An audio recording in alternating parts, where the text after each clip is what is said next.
Hey guys, this is going to be a bit of a soggy one. It's raining fairly solidly here, surrounded by a load of ducks and geese. It's quite a pleasant little morning walk, and I wanted to put a little video out about doing short meditations,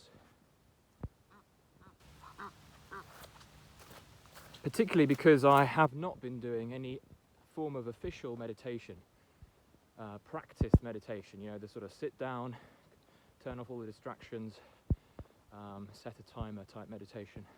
I have been more aware more recently of being generally more conscious and more present and more with what's happening in front of me in life, and that's seeing meditation as a kind of ongoing practice.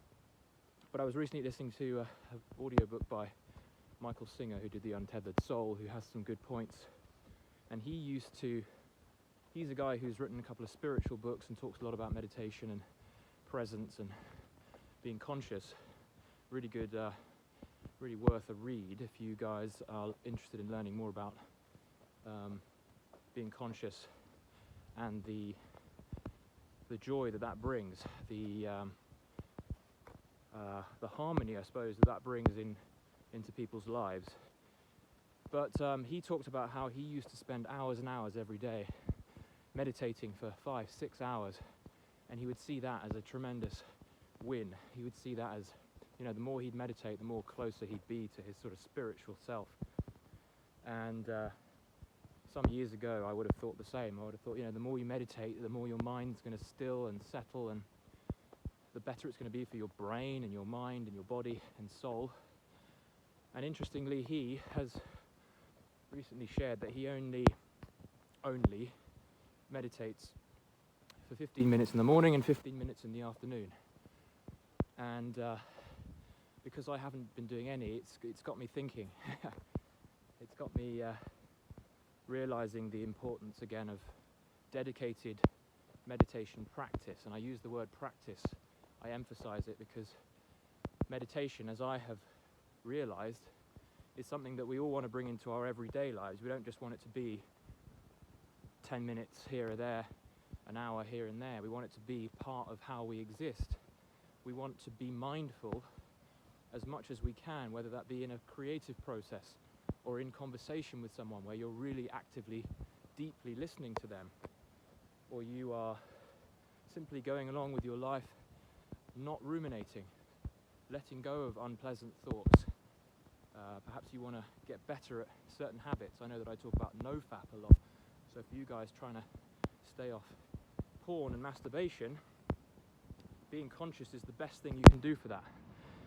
If you're trying to quit a bad habit like smoking, you want to be present. You want to be out of your thoughts, because it's your thoughts that are getting you to smoke. It's your thoughts that are getting you to do the bad stuff. So you want to have consciousness kind of incorporated into your everyday life.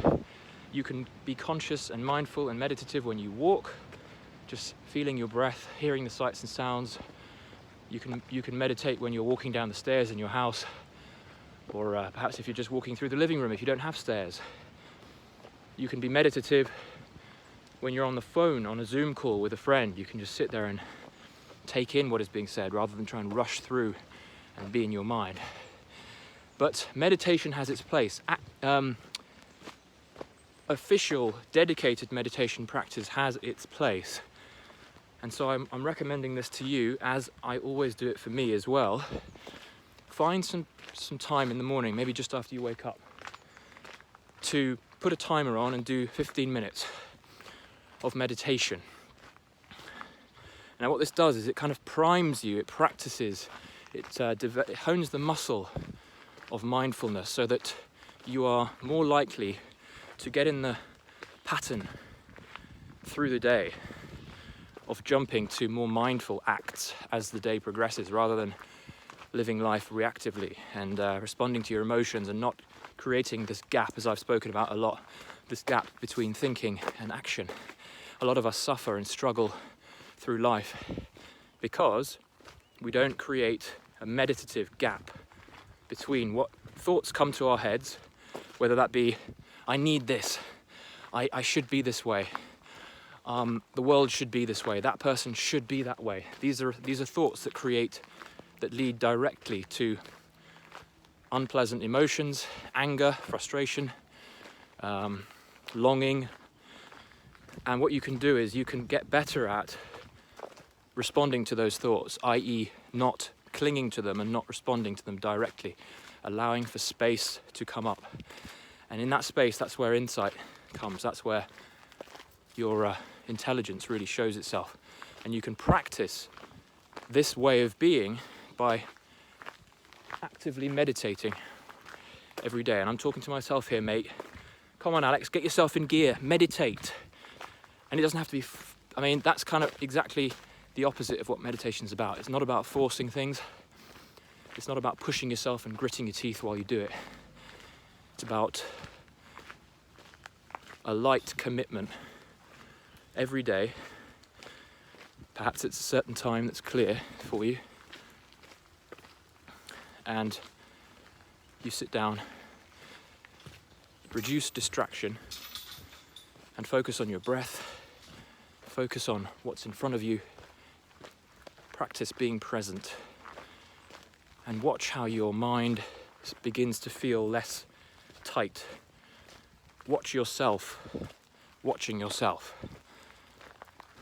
Watch how a thought comes up in your mind. Maybe it's a memory, maybe it's, did I turn the oven off?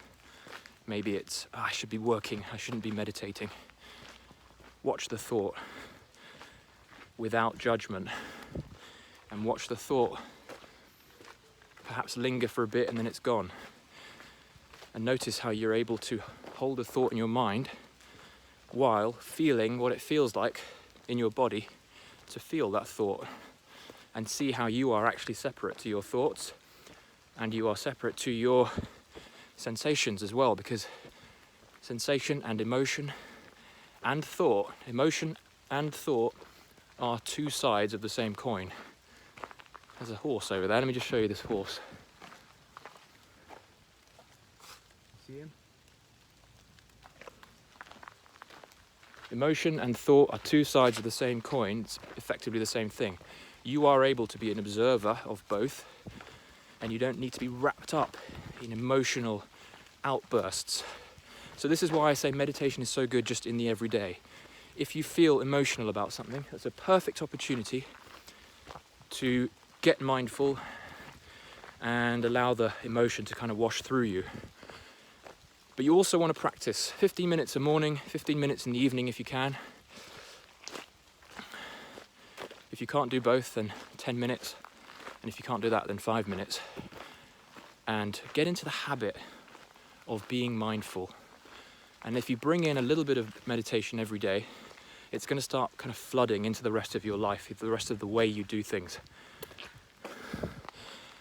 Tell me if I sound like a preacher or some kind of a sermon giver. I don't want to be a sermon giver. I just want to be someone here who brings me and you back to behaviors and strategies and habits and ways of being that are helpful for us and keep us feeling good, man. This is the whole purpose of my channel, is to acknowledge that there is pain and unnecessary suffering and depression and anxiety and fear and frustration and lack of forgiveness and hatred and anger, and we can manage all of it, and we can, no matter who we are, what background we come from, we can realize that we're not slaves to those emotions and those thoughts. We are totally free, and I want to move us towards that together. All right, folks. Keep posted for more stuff about mindfulness, more stuff about writing and creativity and productivity, NoFap, managing habits, and the story of what I'm up to. I'm very close to pushing the button on buying a Defender Land Rover 110, a long one, big one, so I can eventually convert it into a house, part-time little flat. See how that goes. Maybe I change my mind, we'll see. Stay posted, subscribe if you enjoyed this. Tell your friends. Alex Mathers signing out. Surrey, UK. Much love, guys.